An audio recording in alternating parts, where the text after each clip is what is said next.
नमस्कार मित्रों, आप सभी का और एक बार हार्दिक स्वागत करता हूँ।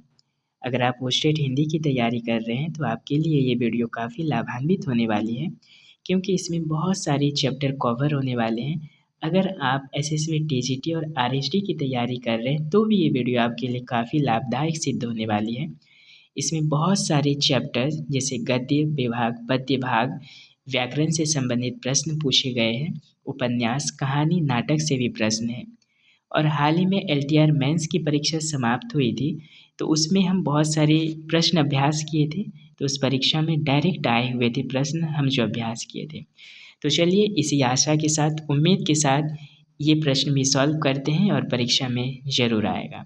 पहला प्रश्न है, घीसू की उम्र कितनी थी? घीसू की उम्र थी 60 साल। बुधिया किस वेदना से पछाड़ खा रही थी?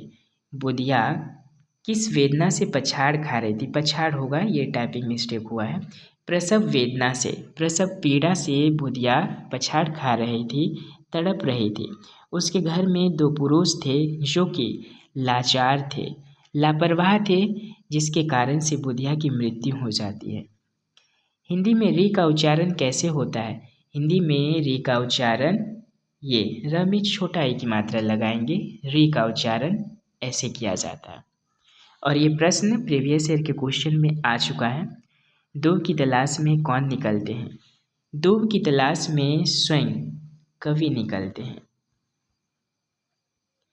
माँ नहीं आएगी पगले, किसने कहा? कुल्फी वाला ने कहा कि माँ नहीं आएगी पगले। अष्टावक्र के पिता के गए हुए कितने वर्ष बीत गए थे? अष्टावक्र के पिता के गए हुए 30 वर्ष बीत गए थे मित्रों। और ये प्रश्न पूछा गया था अभी एलटीआर मेंस की परीक्षा में, जो कि हम अभ्यास भी किए थे, क्योंकि प्रश्न पत्र के आधार पे ही मैं प्रश्न बनाने का प्रयास करता हूँ ताकि आप सभी को काफ़ी मदद मिल सके। कृषि का महोत्सव कहाँ का प्रसिद्ध उत्सव था? कृषि का महोत्सव जो है ये कौशल का प्रसिद्ध उत्सव था। मधुलिका के पिता कौन थे? मधुलिका के पिता थे वीर सिंह मित्र। सहना कौन था? सहना एक साहूकार था जो कि हल्को को पैसे ब्याज पे दिया हुआ था। हल्को कंबल खरीदने के लिए कितना रुपया जमा किया था? हल्को बेचारा उस ठंड में, पूस की रात को काटने के लिए कुल 3 रुपये जमा किया था कंबल खरीदने के लिए। लेकिन ये 3 रुपये भी हल्को ने किन्हें दे दिया? सहना को दे दिया। और ये पूस की रात कहानी एक किसान के जीवन में जो पीड़ा, जो दर्द होती है, उसका एक दस्तावेज है। बहुत ही मार्मिक वर्णन किया गया है प्रेमचंद जी, इसीलिए उन्हें उपन्यास सम्राट और साथ में कहानी का भी सम्राट कहा जाता है। जल में बंदी होना कठोर प्राचीरों से तो अच्छा है, किसने कहा? ये प्राचीरों होगा मित्रों। जल में बंदी होना कठोर प्राचीरों से तो अच्छा है, ये चंपा ने कहा। भागीरथी के तट पर कौन मिट्टी का दीपक बांस की पिटारी में टांग देती थी? ये चंपा की माँ भागीरथी के तट पर मिट्टी का दीपक बांस की पिटारी में टांग देती थी। आप ध्यानपूर्वक सुनेंगे तो आपको निश्चिंत रूप से याद हो जाएगा। आषाढ़ का एक दिन कुल कितने अंकों में विभाजित है? आषाढ़ का एक दिन नाटक जो कि मोहन राकेश के द्वारा रचित 3 अंकों में विभाजित है। क्रोध का अचार या मुरब्बा क्या है? क्रोध का अचार या मुरब्बा वैर है।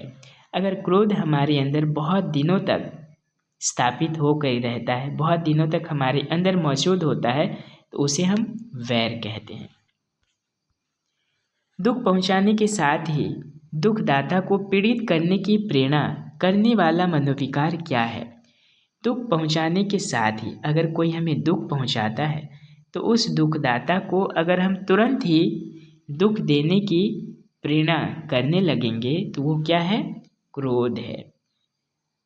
अगर हम उसी दुख को हम बहुत दिनों के बाद प्रकट करेंगे, सामने वाला से प्रतिकार लेंगे, बदला लेने की कोशिश करेंगे, तो वो वैर हो जाएगा। लेकिन अगर हम दुख पहुंचाने के साथ ही दुखदाता को दुख देंगे तो वो क्रोध के रूप में प्रकट होगा। किसने भारतवर्ष को महामानव समुद्र कहा? रविन्द्रनाथ टैगोर ने। कालिंदी चरण अपने दल में कैसे व्यक्ति थे? कालिंदी चरण अपने दल में एक उदार व्यक्ति थे और देश उद्धार करने वाले एक विवेक के प्रतीक थे, जो कि भारत उस समय पराधीनता की बेड़ी से जकड़ा हुआ था, उसे वो हटाना चाहते थे। कालिंदी चरण के कुल कितने मित्र आए थे? ये भी प्रश्न LTR के प्रश्न पूछे गए थे अभी मेंस में। तो कालिंदी चरण के कुल 3 मित्र आए थे उनके घर। कालिंदी चरण का लक्ष्य क्या था? कालिंदी चरण का लक्ष्य था कि बुद्धि को चारों ओर से जगाना, बुद्धि को चारों ओर से जगाना। चंद्रगुप्त नाटक कुल कितने अंकों में विभाजित है? चंद्रगुप्त नाटक कुल 4 अंकों में विभाजित है। ये अंक से प्रश्न पूछे जाते हैं, इसीलिए हमें तीनों नाटक, सिंदूर की होली, चंद्रगुप्त नाटक और आषाढ़ का एक दिन याद रखना है। बालक शिवशंभु शर्मा को किसका चाव नहीं था? बालक शिवशंभु शर्मा को बुलबुल लड़ाने का चाव नहीं था। किसका चाव नहीं था? बुलबुल लड़ाने का। हसन कौन था? हसन रजिया के पति थे।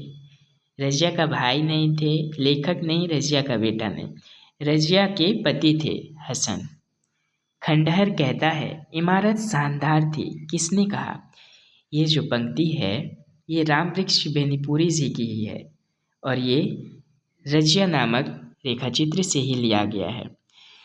खंडहर कहता है इमारत शानदार थी, ये पंक्ति उस समय उस रजिया में यानी कि प्रयोग किया गया था जब रजिया जो है ये भी चूड़ी पहनाने में पारंगत हो चुकी थी, निपुण हो चुकी थी। तो इसे देख के अनुमान लगाया जाता था कि इसकी मम्मी भी बहुत ही पारंगत होगी, इसीलिए कहा जाता है कि खंडहर कहता है कि इमारत शानदार थी। भोलाराम मकान का किराया कितने साल से नहीं दिया था? भोलाराम मकान का किराया 1 साल से नहीं दिया था। भोलाराम का जीव किसे चकमा दे दिया? ये प्रश्न भी आया हुआ था मित्रों LTR मेंस की परीक्षा में, इसीलिए अगर आप मेरे चैनल पर न्यू हैं तो सब्सक्राइब जरूर करेंगे, अपडेटेड रहिएगा और वीडियो जब भी आए तो निरंतरता बनाए रखिएगा, जरूर देखिएगा। भोलाराम का जीव किसे चकमा दे दिया? यमदूत को। गंधर्व यक्ष और अप्सराओं की निवास भूमि कहाँ है? गंधर्व यक्ष और अप्सराओं की निवास भूमि हिमालय का देश में है। आह मेरा गोपालक देश किसने कहा? ये महादेवी वर्मा जी ने कहा, जो कि गौरा से लिया गया है। रजिया एक क्या है? रजिया एक कहानी है, रेखा चित्र है, संस्मरण डायरी रेखा चित्र। सामनाथ की माँ कहाँ जाना चाहती थी? जब चिप की दावत खत्म हुई और चिप की दावत में माँ ने रंग भर दी तो माँ बोली सामनाथ से कि मुझे हरिद्वार भेज दो बेटा। सामनाथ की माँ हरिद्वार जाना चाहती थी। सामनाथ की पार्टी में किसने नया रंग भर दिया था? सामनाथ की पार्टी में सामनाथ की माँ ने रंग भर दिया था, जिन्हें सबकी नज़रें जिस माँ के ऊपर था कि कहीं कुछ गलत ना हो जाए, कहीं माँ सो ना पड़े और चारों ओर उनके खर्राटों की आवाज़ सुनाई दे, गूंज पड़े, जो कि चिप जो आने वाले हैं उसे देखकर अच्छा ना लगे। लेकिन वही माँ चिप की दावत को एक नया रंग दिया, एक नया स्वरूप में बदल दिया। चुंगी दफ्तर का नाम कितने भाषाओं में लिखा गया था? मित्रों ये प्रश्न भी पूछा गया था अभी हाल ही में LTR मेंस की परीक्षा। चुंगी दफ्तर का नाम कुल 3 भाषाओं में लिखा गया था, हिंदी, अंग्रेजी और उर्दू में। नैना की उम्र कितनी थी? नैना की उम्र 12 वर्ष की थी। नैना कौन थी? अमरकांत की बहन, जो कि सगी बहन नहीं बल्कि आप मान सकते हैं सौतेली बहन, क्योंकि समरकांत जी का ये दूसरा विवाह हुआ था, उनकी ये पुत्री थी। चरखा रुपए के लिए नहीं चलाया जाता, यह आत्मशुद्धि का एक साधन है, किसने कहा? ये अमरकांत ने कहा। और ये संवाद ये किससे बोल रहे हैं? अमरकांत अपने पिताजी समरकांत से बोल रहे हैं, क्योंकि पिताजी कहते हैं कि स्कूल से आते हो और चरखा पर बैठ जाते हो, तो चरखा से आपको क्या मिलेगा? बस 2-3 रुपए 10-5 रुपए कमाते हो। तो उसी समय ये संवाद करते हुए कहते हैं अमरकांत, नहीं, चरखा रुपए के लिए नहीं चलाया जाता और यह आत्मशुद्धि का एक साधन है, जिससे मुझे संतुष्टि प्राप्त होती है, जिससे मुझे मेरी आत्मा को शांति मिलती है। इसीलिए मैं ये काम करता हूँ, क्योंकि अमरकांत जो हैं ये व्यापार के विरुद्ध हैं। इन्हें लेन देन, धोखा ये सब पसंद नहीं।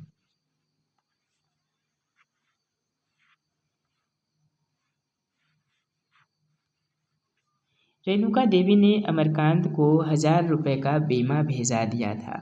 उसमें से अमरकांत ने कितने रुपए बचा लिए? बीमा रेणुका देवी ने क्यों भिजवा दिया था?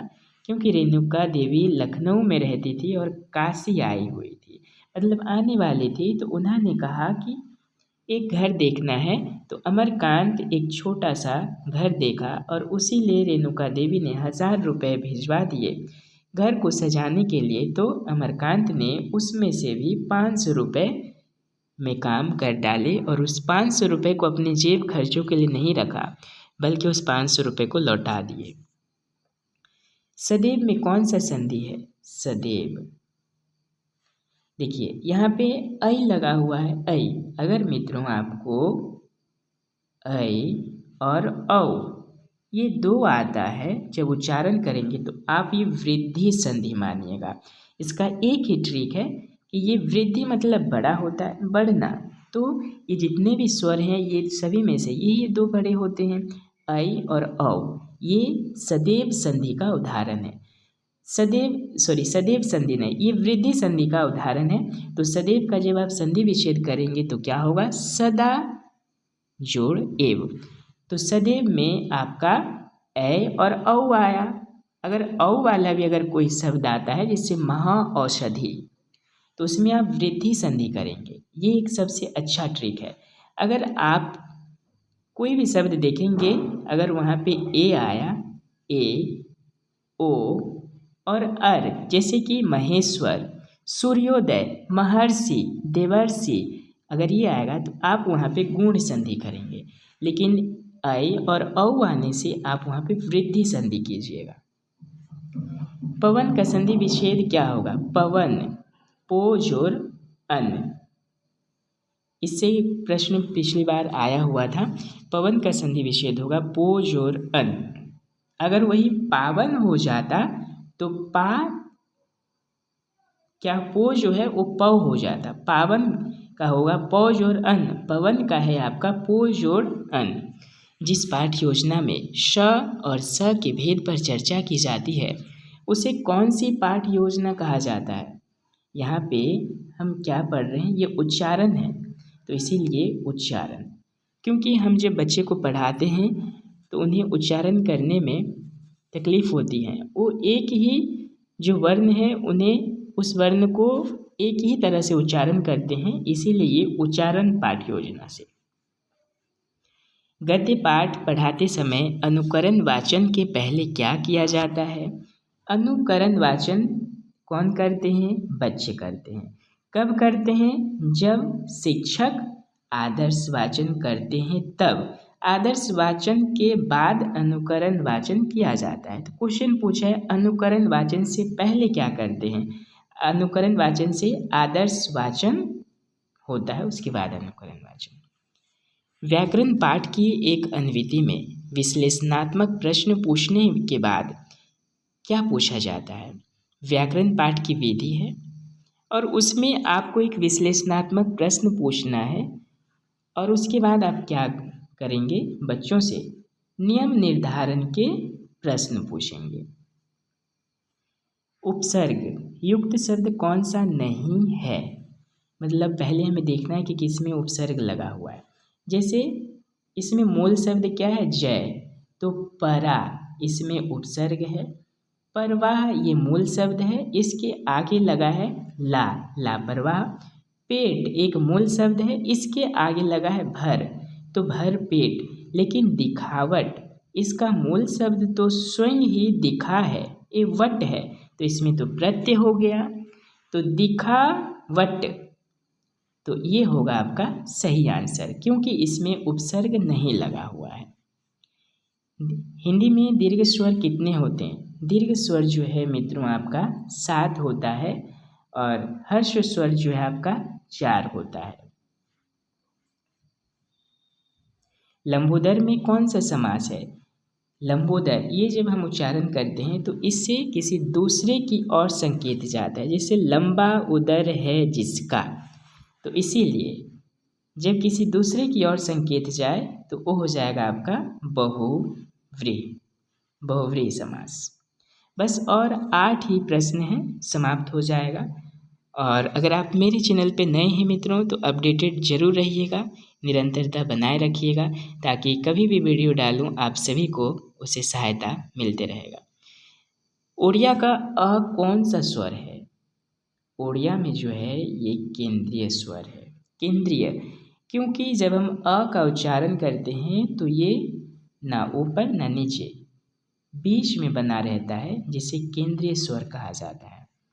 कागज का वचन बदलना है, कागज, कागजें। मिश्र वाक्य पहचानिए। मिश्र वाक्य उसे कहते हैं जो एक वाक्य प्रधान होता है और दूसरा वाक्य उस पर आश्रित होता है। आश्रित, इसमें श्र आ रहा है, एक ट्रिक है। मिश्र आश्रित वाक्य होता है। जैसे वह लड़का दौड़ में प्रथम आया, ये है आपका प्रधान वाक्य। जो कल देर से आया था, जो कल देर से आया था वह लड़का दौड़ में प्रथम आया। और ये भी बहुत ही महत्वपूर्ण है, ये आप अल्प विराम का भी ध्यान रखेंगे।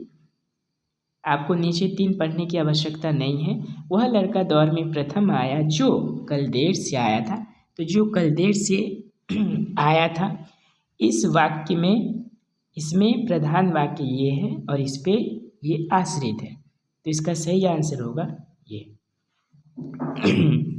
और 5 प्रश्न है, अनुवाद से संबंधित है। हिंदी में अनुवाद कीजिए। घोड़ा गुड़ी का पोड़िया रे चोरो छंती।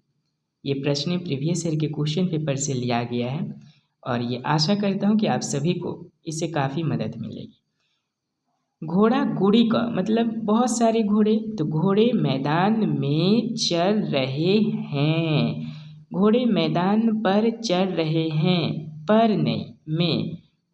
पोड़िया रे, पोड़िया रे, रे मतलब में होता है, याद रखेंगे।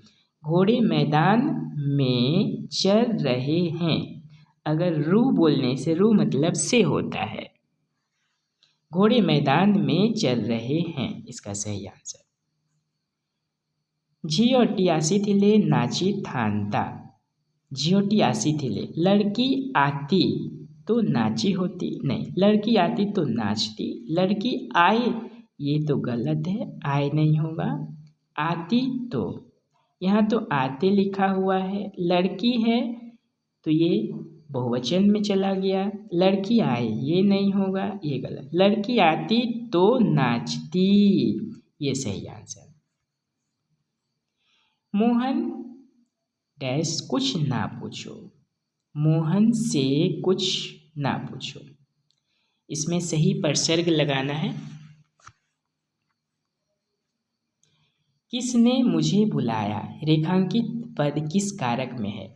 यहाँ पे हमें समझना होगा, किसने मुझे बुलाया, तो यहाँ पे बुलाने का काम क्या है? बुलाने का कर कौन रहा है? किसने, यानी राम ने मुझे बुलाया, तो काम करने वाला कर्ता होता है। और कौन सा काम किया? मुझे बुलाया। बुलाया जो है ये क्रिया है, तो कर्म क्या होगा? मुझे, मुझे कर्म है, तो कर्म में आपका क्या होगा? ये कर्म कारक होगा।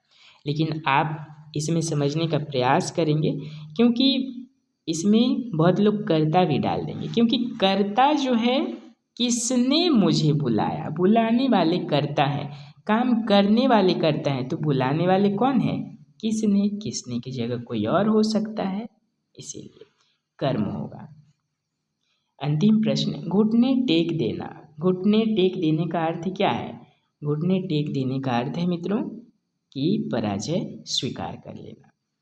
आशा करता हूँ आप सभी को ये वीडियो से काफ़ी मदद मिली होगी और एक लाइक शेयर सब्सक्राइब ज़रूर करें। धन्यवाद। अब अगले वीडियो में मिलते हैं, तब तक के लिए आप स्वस्थ रहें, व्यस्त रहें और हमेशा मुस्कुराते रहें। नमस्कार।